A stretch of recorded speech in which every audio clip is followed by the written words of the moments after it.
Bonjour les amis. Euh, je voulais vous parler aujourd'hui que je tousse, mais non, c'est pas ça. Je voulais vous parler aujourd'hui des manières, des prix et des voyages pour venir en Russie en fait. Parce que on m'a souvent posé la question, j'ai répondu à chacun, mais bon, je trouve que c'est peut-être un peu pertinent de faire une vidéo là-dessus.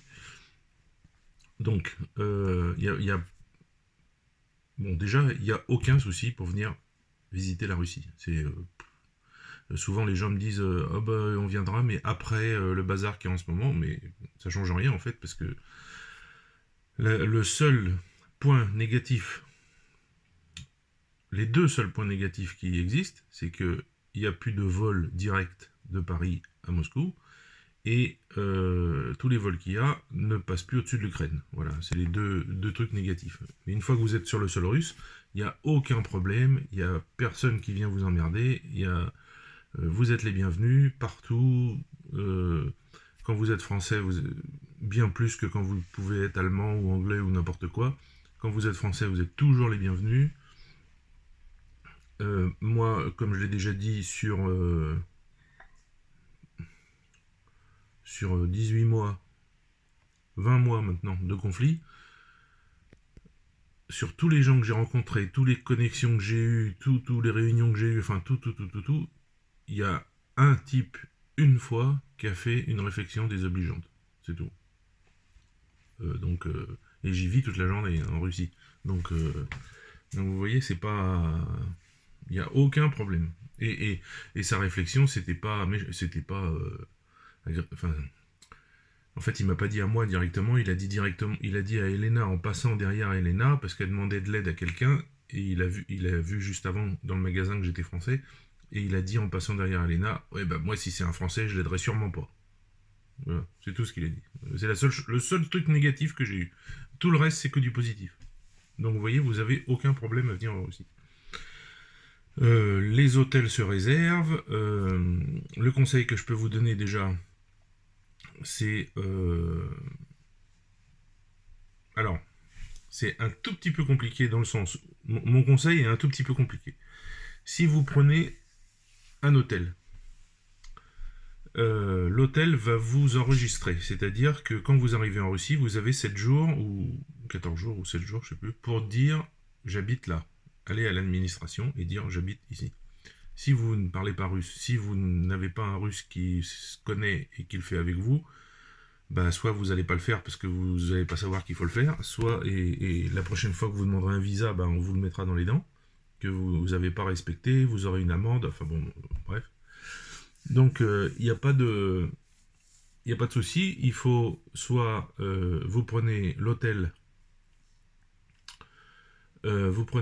pour quelques jours au pire, et c'est l'hôtel qui va vous enregistrer à l'administration. C'est l'hôtel qui va le faire. C'est pas vous de le faire. C'est pas vous n'aurez pas à le faire. Donc ça c'est un avantage. Maintenant, le désavantage, c'est que c'est un hôtel. Enfin, c'est ce que je pense moi, hein. Après, il y a des gens qui aiment bien les hôtels, hein. Mais moi, je pense que l'hôtel, c'est moins bien que le système russe où partout en Russie, vraiment partout, vous pouvez louer des appartements. Les gens louent leur appartement à la nuit.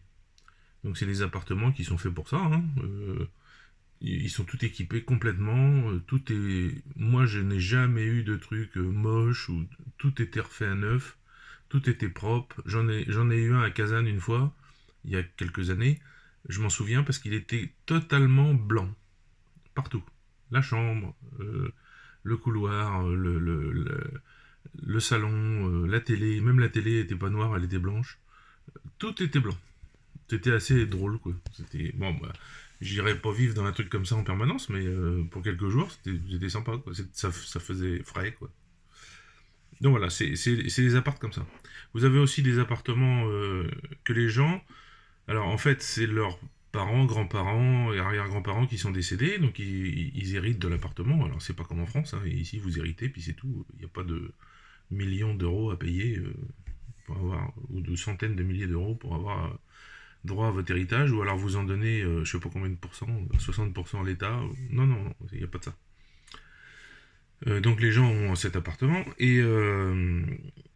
Et en réalité, ben, ce qu'ils font, c'est qu'ils le nettoient complètement, ils font tout bien, tout propre, et vous pouvez louer un appartement pur jus, époque soviétique. Les meubles, même la télé, des fois, c'est fait exprès. La télé moderne est remise la boîte en bois qui date des arrière-grands-parents. Voilà, il y a des appartements comme ça, c'est très sympa, c'est hyper dépaysant. J'ai jamais été dedans, mais j'ai vu à louer, j'ai vu des photos et c'est assez sympa. Donc ça, vous pouvez venir sur Telegram me demander comment on fait, je vous aiderai avec ça. Donc voilà, donc si vous prenez un appartement, par contre, il n'y a pas de documents, il n'y a pas de papier, il n'y a rien. Vous payez à l'arrivée ou en partant, ça dépend des gens. Et c'est tout, quoi. Y a pas... Donc là, vous ne serez pas enregistré par personne. Donc il faut vous enregistrer vous-même. Donc là, il faut connaître quelqu'un en arrivant en Russie qui va vous aider à aller vous enregistrer. Bon, c'est une démarche à faire. Mais ça vaut le coup. Je pense que ça vaut le coup d'avoir l'appartement parce que vous êtes libre. Vous avez une cuisine, vous avez une chambre, vous avez la salle de bain, vous avez personne qui vous casse les pieds. Vous n'avez pas envie de voir du monde, bah vous en voyez pas. Voilà, vous n'avez pas la femme de ménage qui vient nettoyer votre chambre alors que vous avez envie de dormir. Bon, voilà, c'est comme ça. Donc, ça, c'est pour le fait qu'en Russie, il n'y a aucun, mais quand je dis aucun, c'est vraiment, croyez-moi, c'est aucun problème pour venir. Vraiment aucun problème. S'il y avait un petit point négatif, je vous le dirais. S'il y avait vraiment quelque chose qui dirait, bon, bah ouais, en ce moment, les Français, ils sont mal vus. Non, non, non, pas du tout, pas du tout. Les gens vous diront, peut-être, si vous parlez russe avec eux, ils vous diront, ou s'ils parlent anglais, ils vous expliqueront que quand même, votre président envoyait des armes en Ukraine, tout ça, bon, ça ils vont peut-être vous le dire. Mais pas que vous êtes un méchant français, non, non, ça non, ils font la différence, hein, je l'ai déjà dit ça, entre le gouvernement de débiles mentaux et puis la population française qui reste des amis de la Russie. Ça, c'est même Poutine l'a dit, hein, j'ai déjà dit ça aussi. Il l'a dit pendant une conférence que déjà tous les étrangers étaient les bienvenus. Donc c'est pas comme la France, hein. La Russie veut des étrangers qui viennent vivre ou visiter la Russie, des gens normaux, pas de la racaille ou des trucs comme ça, quoi. Les racailles, ils vont plus en Thaïlande ou en Algérie, enfin, ils rentrent au bled, quoi, mais ils viennent pas ici, quoi. Bon voilà, déjà ça c'est une chose. Ensuite pour venir, alors ça va du plus cher au moins cher. Donc le plus cher, bah, évidemment c'est l'avion. Alors il y a les téléporteurs aussi, mais comme ils n'ont pas encore été inventés, bah, pour l'instant il n'y a pas de prix. Euh, sinon l'avion, alors l'avion, Paris, alors il y a plusieurs solutions. Il y a Paris, Istanbul, Istanbul-Moscou. Souvent, l'arrêt à Istanbul est assez long. Mais, j'avoue que pour y avoir été plusieurs fois, l'aéroport est quand même vraiment super sympa. Vous pouvez largement passer 4, 5, 6 heures d'attente sans les voir passer en fait, parce qu'il y a tout ce qu'il faut dans cet aéroport à visiter, pour aller manger, pour... moi j'ai toujours apprécié la compagnie aérienne turque, Turkish Airlines, parce que c'est des gens très aimables, c'est toujours propre, le repas dans l'avion est bon, l'aéroport en Turquie est bien, non vraiment c'est bien. Bon, mais par contre c'est ce qui coûte le plus cher. Ensuite il y a les vols Paris-Yerevan en Arménie et ensuite Yerevan-Moscou. Ensuite il y a des vols Paris-Alger, Alger-Moscou. Bon là c'est un peu plus long. Parce que vous partez au sud et puis il faut remonter après. Donc ça c'est les voyages en avion. Sinon, après, la deuxième solution, alors il y a la solution d'y aller en voiture, hein. Vous pouvez y aller en voiture.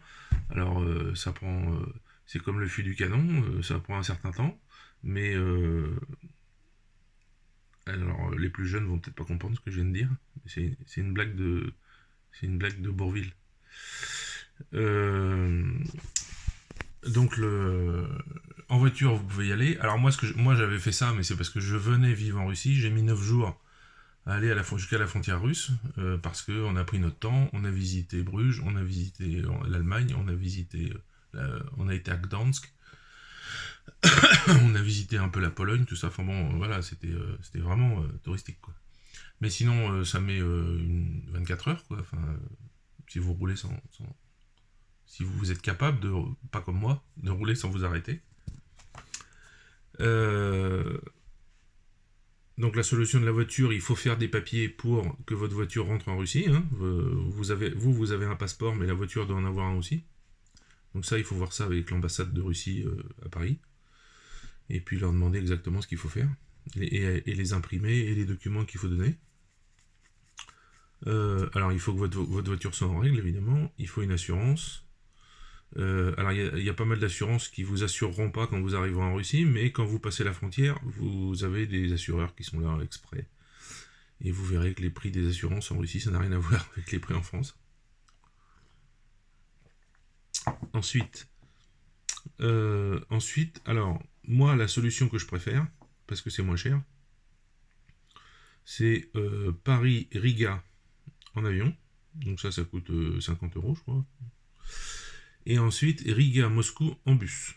Alors, c'est la compagnie que j'avais pris, c'était la compagnie Ecoline, qui a pas mal grossi depuis cette histoire avec la Russie, depuis le bazar en Ukraine, parce que il y a de plus en plus de gens qui prennent ce truc. Donc leurs bus, c'est des bus haut de gamme, avec la télévision sur le siège, sur le dossier du siège de devant, avec de la place pour les jambes. Voilà. On m'avait conseillé, je l'avais pas fait, et malheureusement, mais on m'avait conseillé de prendre les places qui sont presque au niveau du sol, parce que vous pouvez allonger les sièges pour dormir. Parce qu'ils sont pas fichus comme à l'étage, ils sont pas vraiment les uns derrière les autres, quoi. Vous avez plus de place. Il y a des toilettes. Le point noir, c'est l'arrêt à la frontière. Alors là, c'est pareil, comme le fil du canon, ça met un certain temps. Tout dépend de qui est dans le bus, tout dépend. S'il y a des Ukrainiens, parce qu'il y a toujours des Ukrainiens qui font le voyage France ou Riga, Russie, parce qu'ils s'en foutent de tout ce qui se passe, ça les regarde pas, c'est pas leur histoire, mais ils ont quand même la nationalité ukrainienne, donc ils peuvent rentrer en Russie. Mais moi, ça m'était arrivé une fois, le temps du contrôle passe de 2 heures à 4 heures, quoi. Parce qu'ils contrôlent plus. Vous êtes contrôlé pas plus que ça, pas plus que quand vous arrivez à l'aéroport. Votre valise passe dans un scanner, une grosse boîte là.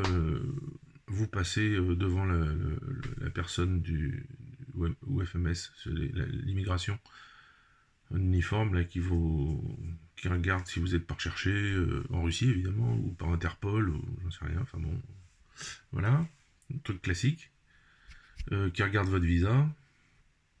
Et puis voilà, et ensuite c'est parti pour aller jusqu'à Moscou. Alors il donne entre 16 et 22 heures de voyage. Il y a des voyages marqués, j'ai regardé tout à l'heure, il y a des voyages marqués 16, des voyages marqués 22 heures. Bon, ça dépend. Ça dépend des jours aussi, je crois. Ensuite, vous avez une autre solution, c'est Paris-Tallinn en Estonie, et ensuite Tallinn-Saint-Pétersbourg en bus. Alors même chose, Ecoline aussi. Alors là, le prix est plus cher, par contre, j'ai pas compris pourquoi. Alors, vous avez un site en Russie sur lequel vous pouvez... Ah oui, mais non, vous pouvez pas, parce que vous pouvez pas payer en rouble, vous. Non, il n'y a pas de solution à ça. Parce qu'il y a un site en Russie qui s'appelle tutu.ru. Vous pouvez y aller sur internet pour regarder, pour voir les prix. Et il y a tous les transports, l'avion, le train, le bus, le bateau, enfin il y a tout. Et vous choisissez vos dates et puis le moyen de transport que vous voulez, puis ça vous donne le prix. Alors là, le prix, moi, pour Riga, Moscou, non, c'était Tallinn-Moscou, il donne à 150 euros. Mais je trouve ça bizarre parce que quand j'ai été sur le site d'Ecoline, j'ai vu Riga-Moscou 89 euros. Bon. Enfin, c'est dans ces idées-là, quoi. C'est pas le prix, c'est pas 300 ou 400 euros comme un billet d'avion, tout ça. Et en plus, vous pouvez mettre largement une grosse valise J'en avais 2 la dernière fois. Ils m'ont fait payer 20 € de plus. Comme personne ne savait quoi faire de mes 20 €, bah en fait, je les ai pas donnés. Ils me les ont rendus. Ils savaient que c'était 20 €, mais ils savaient pas quoi faire des sous. Donc, bah, ils m'ont dit, bon, bah, c'est pas grave. Donc, ils m'ont mis mes 2 valoches dans l'arrière du bus, là, dans l'espèce de gros coffre qu'il y avait à l'arrière. Et puis voilà. Donc, ça, c'est l'autre moyen de venir ici. Le, personnellement, n'aimant pas trop l'avion, j'aime pas, c'est pas que j'ai peur de l'avion, hein, j'ai pas du tout peur de l'avion, mais je n'aime pas ces histoires d'arriver, de donner sa valise, d'arriver 2 heures avant, d'attendre. Vous savez pas si l'avion va partir, va pas partir. Vous attendez avec impatience que quelqu'un arrive au guichet pour vous faire rentrer dans l'avion. Bon, j'aime pas ça. J'aime pas tout ça. Il y a beaucoup d'attentes. Quand vous arrivez, il faut encore attendre pour récupérer votre valise. Des plombes, des fois. Parce qu'il y a d'autres vols qui sont arrivés et puis bah, les mecs ils s'occupent des valises de ces vols et pas des vôtres, c'est normal, mais il faut encore attendre. Bon, c'est pas pratique. Je n'aime pas. Donc le bus, c'était très bien. Vous arrivez, vous donnez votre valoche, le mec il la met dans le truc, vous montez dans le bus et c'est parti. Et quand vous arrivez, vous sortez, on vous redonne votre valise et vous allez chez vous. Ou vous prenez le taxi, vous faites ce que vous voulez. Je trouve ça mieux. J'aime mieux. Alors oui, c'est plus long, le voyage est plus long, hein, 22 heures au lieu de... Alors, Riga-Moscou, c'était 1 h 30, quand ça existait encore en avion. Donc vous voyez, c'est plus long quand même. Donc voilà, les 3 moyens... Ah, alors, il y avait... Mais j'ai pas pu trouver l'information. Si vous la trouvez vous, bah écoutez, mettez-le moi en commentaire si vous trouvez ça. Si ça vous intéresse, surtout. C'est pas la peine de chercher si vous en foutez. Il y avait un bateau qui faisait je ne sais plus quel port en Allemagne jusqu'à Saint-Pétersbourg. Alors vous mettez votre voiture sur le bateau, vous avez une cabine. Alors il faut s'y prendre un peu à l'avance parce que de mémoire, quelqu'un l'avait fait, il s'y était pris à la dernière minute, il avait une place pour sa voiture, mais il n'y avait pas de cabine. Donc il a dormi dans sa voiture. Pas terrible quoi. Non, même pas, il n'avait pas le droit. Il a dormi sur les sièges où les gens s'assoient pour regarder la mer. Quoi. Donc voilà, il a dormi là-dessus. Donc pas génial. Si vous n'avez pas de cabine. Alors faut la payer évidemment la cabine, mais bon c'est mieux d'en avoir une quand même. J'ai une banane presque sur la tête aujourd'hui, vous avez vu? Peut-être falloir qu'Elena s'occupe de mes cheveux. Et sinon je vais faire comme d'habitude, je vais lui dire une fois, 2 fois, puis au bout de la 3e fois, s'il faut encore attendre, et ben je vais prendre la tondeuse et je vais m'en occuper tout seul. Et après elle va brailler parce que j'aurai une tête de bagnard. Bon bref. Donc voilà, vous n'avez aucune raison de ne pas venir en Russie. Le prix du voyage, le prix de la location, le prix de la nourriture. Alors, le prix du voyage, c'est le prix du voyage. Voilà, bon ça. Voilà. Vous allez arriver en Russie, vous allez payer, si vous n'allez pas à l'hôtel évidemment, mais si vous allez dans les appartements, et si vous n'allez pas à Moscou, parce que comme toujours, Moscou et Saint-Pétersbourg, c'est ce qui coûte le plus cher. Mais si vous prenez le train depuis Kazansky Vokzal, la gare de Kazan qui est à Moscou, qui s'appelle comme ça, et que vous allez dans une autre ville, que vous allez à Kazan par exemple, et ben le prix d'un appartement pour une nuit c'est environ 15 €. Donc 15 € multiplié si vous restez 15 jours, ça vous fait pas bien cher hein, pour le logement. Ensuite, la nourriture, bah vous avez vu, j'ai fait la vidéo à Kazan, j'ai été au restaurant chinois, on a mangé comme des gorées, on n'en pouvait plus, et j'ai payé 20 €. Voilà. Bon, on n'a pas bu d'alcool, hein. On a bu, qu'est-ce qu'on a bu? On a bu, ah si, on a bu de la bière, on a bu une bière chacun. Une bière de 50 centilitres. Et j'ai payé 20 €. Bon, alors si vous allez... si vous voulez manger un truc sur le pouce et que vous allez au l'équivalent du kebab, ça s'appelle shawarma. C'est pas du tout comme un kebab, c'est la même viande, mais ça s'arrête là, c'est tout. Le pain, c'est une galette, c'est pas du tout du pain, donc c'est moins lourd. Des frites, il n'y en a pas. C'est du chou, des carottes, enfin, c'est des légumes. C'est bien meilleur, en fait. Enfin, c'est pas que c'est pas bon avec les frites, mais c'est bien meilleur pour la santé. C'est ça que je veux dire. Il y a une sauce qu'ils mettent dedans, de la mayonnaise, je pense, je sais pas. Du ketchup, j'en sais rien. Un mélange des deux. Et ça coûte 2 euros, je crois. Même pas. 150 roubles. 200 roubles. Donc voilà, c'est pas cher. Vous pouvez aller manger aussi, si vous êtes limité, question budget, vous trouvez ce qui s'appelle un Stalovaya. C'est un restaurant où vous rentrez, vous avez plein de tables et chaises qui sont prêtes pour vous, et vous prenez un plateau, vous le posez sur les rails en métal, là, et vous suivez, ben, vous savez comment ça se passe. Vous prenez ce que vous voulez, à boire, un yaourt, des fruits. Vous arrivez à une nana qui vous demande ce que vous voulez, ben, vous lui montrez avec le doigt, hein, ça et ça, donc je sais pas moi, de la purée avec une côtelette. Côtelette en russe, hein, c'est pas la côtelette comme en France, hein. Côtelette en russe, c'est une sorte de boule de farce, porc, porc poulet ou poulet bœuf, enfin ils mélangent, avec des oignons, des épices, tout ça, enfin des épices, du sel, du poivre, et c'est cuit comme ça, et ça s'appelle une côtelette. Voilà. Donc il y a des côtelettes, il y a des différents trucs. Bon, et vous pouvez y aller, ça coûte pas grand chose. La dernière fois que j'y suis allé, c'était à la gare de Kazansky Vokzal, là, justement, à Moscou. Parce que j'avais du temps à passer, et puis ben, je voulais m'asseoir quelque part, et voilà. Ah, vous avez, tiens, si jamais vous prenez le train, à Moscou, dans la gare de Kazansky Vokzal, vous avez une zone qui est pour les VIP, donc vous pouvez être VIP si vous voulez, hein. Donc vous rentrez, vous payez, et vous avez une énorme salle splendide, avec des canapés partout, et non pas des chaises à la con qui font mal au cul, mais des super canapés partout où vous pouvez vous exploser et vous endormir, c'est ce que j'avais fait la dernière fois. Donc faut payer un peu, voilà, puis je crois qu'il y a un café offert avec, ou un thé. Enfin, et personne vous casse les pieds, quoi. La déco est super jolie, c'est très ancien, c'est vraiment sympa. Donc voilà, vous avez ça comme solution à la gare. Euh, Bon, toujours est-il que euh, j'ai décidé, moi, de mon côté, de continuer à vous aider, mais j'ai toujours fait ça gratuitement.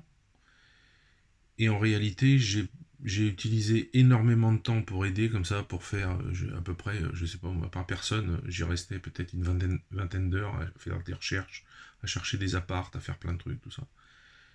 Et en fait, les gens me disaient même pas merci.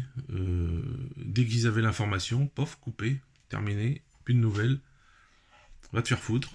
Voilà. Donc maintenant, je colle ça à, si vous voulez de l'aide, et ben vous faites un don pour les femmes et les mères des soldats, là, comme je mets l'adresse sous toutes les vidéos, et je vous filerai un coup de main.